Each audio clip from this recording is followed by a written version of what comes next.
Montagnier n'a jamais été un anti-vax. Son combat, un de ses combats, c'était la sécurité des vaccins.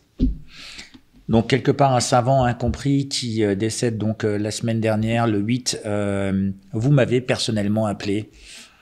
Ouais, j'ai donc été malheureusement associé dès le début à son histoire parce qu'on m'a appelé un matin de bonne heure en me disant dans quel état se trouvait Monsieur Montagnier. Donc j'ai dit qu'il fallait absolument appeler, il voulait aller chez un collègue et tout, mais non, je dis c'est trop tard, il faut appeler une ambulance. C'est moi qui ai appelé l'ambulance. Tous les jours, j'ai été en contact avec ses enfants, surtout avec une fille, Francine, et qui me tenait au courant. Donc un jour ça allait mieux, un jour ça allait moins bien. Il avait failli nous quitter suite à ses problèmes cardiaques. Et là, son cœur a lâché, et puis voilà, quoi. Et donc, vous choisissez François pour m'appeler. La famille de Monsieur Montagnier souhaitait, elle était la première chose, c'est ça, leur volonté à respecter, souhaitait la discrétion.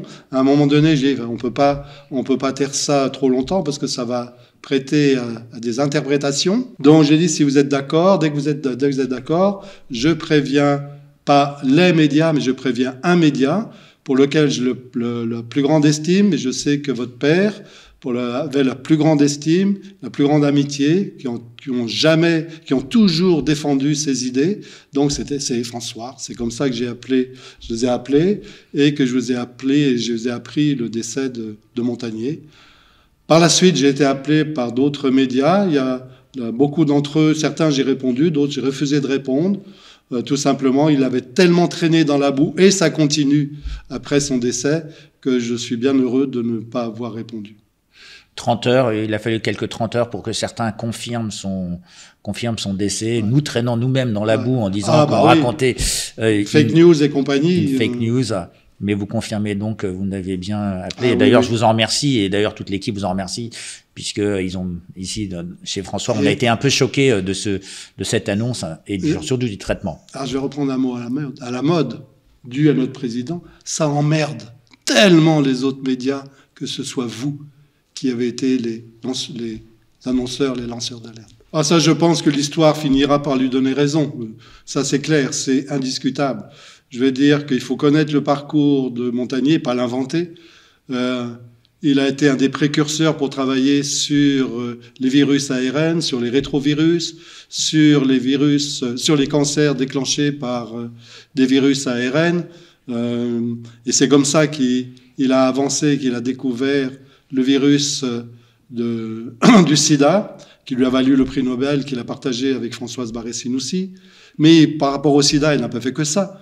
Il a mis en évidence les mécanismes de l'immunodéficience. Il a mis au point les techniques qui ont permis de faire le diagnostic par la détection des anticorps, le diagnostic du VIH, donc d'amener à détecter les malades avant qu'ils soient dans un état grave, de les soigner et plus tard de les guérir.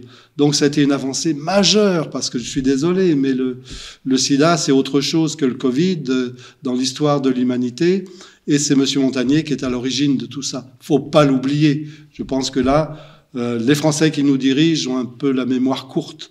Ce grand homme, toute son activité était tournée vers la recherche, vers la découverte de nouveaux mécanismes de maladies et surtout de mettre au point de nouvelles techniques de soins, etc. Et c'est encore une fois, comme je dis, c'est un esprit innovant.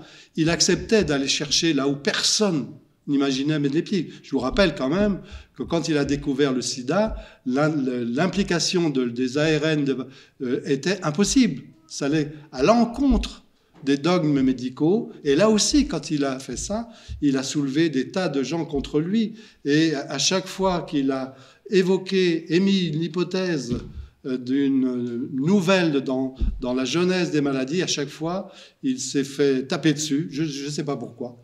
Je ne comprends pas. C'était un homme délicieux, discret, à la limite timide.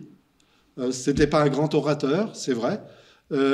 Mais c'était un homme d'une telle conviction, d'une telle droiture, d'une telle soif de vérité.